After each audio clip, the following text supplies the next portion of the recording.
Olá, caros embaixadores do Rei, graça e paz. Aqui é o pastor Leandro Rittel, da Igreja Batista Betel. Eu agradeço o convite de estar trazendo a reflexão hoje para vocês. Nós vamos falar sobre a oração do Pai Nosso. E eu convido os irmãos, então, a nós examinarmos Mateus capítulo 6. Nós vamos ver dos versículos 9 a 13, ponto a ponto. Nós vamos ler um pouco, parar, meditar, e o nosso objetivo é fazer com que essa oração guie os nossos pensamentos, sentimentos, vontade e ações, para que possamos orar segundo a vontade de Deus. Vamos lá então? Vamos começar lendo o versículo 9, que diz assim: Portanto, orem assim: Pai nosso que estás nos céus, santificado seja o teu nome, venha o teu reino, seja feita a tua vontade, assim na terra como no céu.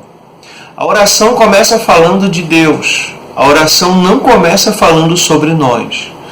É interessante que o preâmbulo da oração, o início, a introdução dela, começa falando sobre o nome de Deus, que é santo. Começa falando sobre o reino de Deus, a vontade de Deus e o domínio de Deus, que é sobre a terra e o céu, é absoluto. Por que isso é importante? Porque Jesus, quando ensinou, aqui são palavras de Jesus, quando ele ensinou a oração, ele falou sobre essas coisas. Veja, a oração começa com uma rendição. Ela começa entendendo com quem nós estamos falando, né? E também que essa pessoa ela tem uma vontade acima da nossa. Deus, ele tem todo o poder, ele pode fazer todas as coisas, mas nós não podemos usar ou pretender usar a oração para que se cumpra a nossa vontade através do poder de Deus. Ou, em outras palavras, que Deus use o poder dele para cumprir o que nós queremos, né? Então, a quem eu oro quando eu estou orando? A um Deus que tem todo o domínio, poder e tem uma vontade acima da minha. Ele não é só todo poderoso, ele também é superior em vontade, ele é soberano em vontade. Isso é importante porque a gente precisa entender que não está orando para o gênio da lâmpada. Na história de Aladim, ele encontra uma lâmpada, a esfrega, sai um gênio e o gênio diz que ele pode fazer 3 pedidos. 3 pedidos. E aí, várias vezes em que essa história é contada, as pessoas pedem dinheiro, pedem fama, elas pedem um monte de coisa. Deus não é o gênio da lâmpada. É o primeiro ponto que nós precisamos entender quando estamos examinando a oração do Pai Nosso, né? Então, quando você orar, entenda que, primeiro, Deus ele pode lhe mostrar coisas diferentes do que você pensou ou do que você queria, né? Até Jesus teve que negar a própria vontade para poder ir para a cruz. E olha que a vontade de Jesus ela não era pecadora, como é a sua e a minha, né? Então, é importante entender a vontade, o lugar da vontade, a posição da vontade, a situação da vontade durante a oração, né? Em segundo lugar, que o que nós pedirmos a Deus que esteja de acordo com essa vontade, com a vontade dele, ele vai atender, ele vai nos responder e vai nos atender. E mais, na maioria das vezes ele faz isso de um modo muito melhor do que pedimos, ou do que pensamos, ou do que imaginamos, né? Por quê? Porque Deus é bom. Deus é bom. E quando ele não atende, porque a vontade dele é diferente, é importante nós entendermos que é um cuidado de Deus sobre a nossa vida.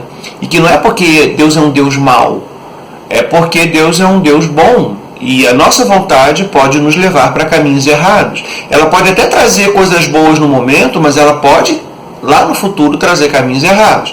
E quando Deus atende uma oração, Ele não está olhando somente o tempo em que vamos desfrutar o resultado imediato da resposta dele, mas Ele olha por toda a vida. Então isso é muito importante, né? Outra coisa, a oração continua dizendo então, o pão nosso de cada dia nos dá hoje. Então, compreendido que a oração não é somente para pedir o poder de Deus, mas para pedir que seja feita a vontade de Deus, a oração também começa a tratar de uma responsabilidade nossa, que é o ganhar o pão de cada dia, né? E falando com embaixadores do rei, nós estamos entendendo que o objetivo é formar vocês para que vocês sejam homens verdadeiros e de valor e possam exercer a masculinidade de vocês de uma maneira santa e útil. Porque muitos homens, eles crescem, se desenvolvem, e o que a gente vê é um mero desenvolvimento de hormônio. A voz engrossa, cria pelo no corpo, alguns então malham, desenvolvem seus músculos. Entretanto, isso é mera demonstração de desenvolvimento normal da biologia que Deus criou o hormônio. Isso não molda caráter. O que molda caráter muitas vezes é negar a nossa vontade e, sobretudo, negar o nosso pecado, né? Então, quando a gente fala do pão, a gente tem que entender que, quando refletimos sobre essa ideia de sobrevivência, precisamos apresentar a Deus também nosso trabalho e nossos estudos. É importante que você estude, embaixador. É importante que você seja uma pessoa que esteja na escola com esse objetivo, independente de outros jovens estarem com motivos errados lá. Ok? E é preciso pensar então no seu futuro, na sua vida profissional. A oração continua dizendo assim: e perdoa-nos as nossas dívidas, assim como também perdoamos os nossos devedores. Todos os dias, você e eu precisamos do perdão de Deus. Todos os dias nós precisamos da misericórdia, da graça, porque todos os dias nós pecamos. E talvez alguém diga assim, não, mas eu não peco todo dia. Quero ler para você Efésios 2:3, que diz assim: entre eles, também nós todos andamos no passado, segundo as inclinações da nossa carne, fazendo a vontade da carne e dos pensamentos, e éramos por natureza filhos da ira, como também os demais. Veja, nós fazíamos a vontade da carne e dos pensamentos. Deus está constantemente vendo os nossos pensamentos. Deus está a todo momento olhando aquilo que estamos imaginando. E muitas vezes nós pecamos com a mente. Nós, homens, temos muitos problemas nessa área que precisamos levar a Deus. O homem olha, imagina, cobiça com uma facilidade muito rápida, né? Seja uma mulher, seja a cobiça de um bem de outra pessoa. Então, todos os dias, nós precisamos levar a Deus esses pensamentos e precisamos então pedir a ajuda dele, porque a atividade do nosso pensamento muitas vezes não está de acordo com a palavra de Deus, e assim não teremos pureza na nossa vida, né?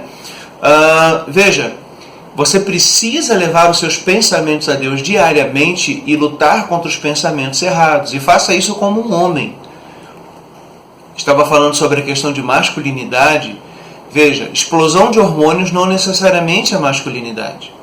Agora, veja as últimas palavras do rei Davi, falando para o seu filho que iria assumir o trono, uma conversa de homem para homem, em 1 Reis 2:2-3. Guarde os preceitos do Senhor, seu Deus, andando nos seus caminhos, guardando os seus estatutos, os seus mandamentos, os seus juízos, os seus testemunhos, como está escrito na lei de Moisés. Assim você será bem-sucedido em tudo que for e por onde quer que você for. Esse é o versículo 3. No versículo 2, ele diz assim, Davi diz para Salomão: eu vou pelo caminho de todos os mortais, porque ele estava para morrer. E olha o que ele fala: portanto, tenha coragem e seja homem. E aí, como é que ele descreve uma vida corajosa e uma vida de hombridade, uma vida para ser um homem de verdade? Aí ele fala então dos preceitos do Senhor, da sua lei, de guardar a sua palavra. Então nós precisamos, segundo a oração do Pai Nosso, levar também os nossos pensamentos a Deus, porque precisamos da ajuda do Senhor para que tenhamos perdoados os nossos pecados, não só o que fazemos. Então não acha assim, eu estou dentro de casa trancado, inclusive esse momento de pandemia, uma boa oportunidade para pensar isso, e vou ficar sem pecar. Não, alguns até talvez pequem mais, sobretudo com pensamentos imorais. Portanto, embaixador, para que você mantenha o seu corpo limpo, só tem um jeito. Você precisa manter a sua alma limpa, os seus pensamentos, a atividade do seu pensamento. Deus vai julgar os nossos pensamentos. Ele está sempre vendo o que pensamos. Qual é a melhor maneira de lidar com isso? Então, confessando os pensamentos errados e pedindo a Deus misericórdia. O Pai Nosso prossegue dizendo também que devemos, então, perdoar aqueles que pecaram contra nós. E fica muito mais fácil você perdoar depois que você passou por uma sessão de pedido de perdão a Deus, sabendo que as pessoas também erram e pecam, assim como você. E também precisam de perdão, não só de Deus, mas o seu perdão também. Depois continua, e não nos deixe cair em tentação, mas livra-nos do mal. Ou seja, não adianta só resolver os pecados através do pedido de perdão, é preciso prevenir pecados. Pedindo então que Deus nos livre da tentação da nossa carne e nos livre do mal, de Satanás e do sistema desse mundo também. Assim você vai ter menos perdão para pedir a Deus, porque provavelmente você vai pecar menos. Então, a forma de lidar com isso, com o pecado, não é somente pedindo perdão, mas é lutando e batalhando como um homem contra esses pecados que vão acontecer. E você faz isso pedindo a ajuda de Deus, por isso está incluindo na oração. Não é uma autojustiça tentar não pensar e fazer coisas erradas, mas é pedindo a Deus que te livre dos pensamentos e das ações erradas, te livrando então das tentações que o pecado traz e das ações do mundo e do diabo também. E aí a oração conclui dizendo: pois teu é o reino, o poder e a glória para todo sempre. Amém. Podemos pedir tudo isso, porque Deus é totalmente poderoso para responder. Mas lembra que no início nós pedimos primeiro a vontade dele. Assim teremos a vontade de Deus e o poder de Deus para a glória dele e para o nosso bem. Deus nos abençoe, permaneça sendo um menino de valor para que você seja um homem de valor. Deixo aqui o convite final para que você possa visitar o site da nossa igreja, batistabetel.org. Lá tem estudos, tem campo para você fazer o seu pedido de oração, tem pregações também. E tem um link para uma novidade muito legal, que é o aplicativo da nossa igreja. Você pode baixar e ter acesso a todo o conteúdo. Um grande abraço, fica na paz.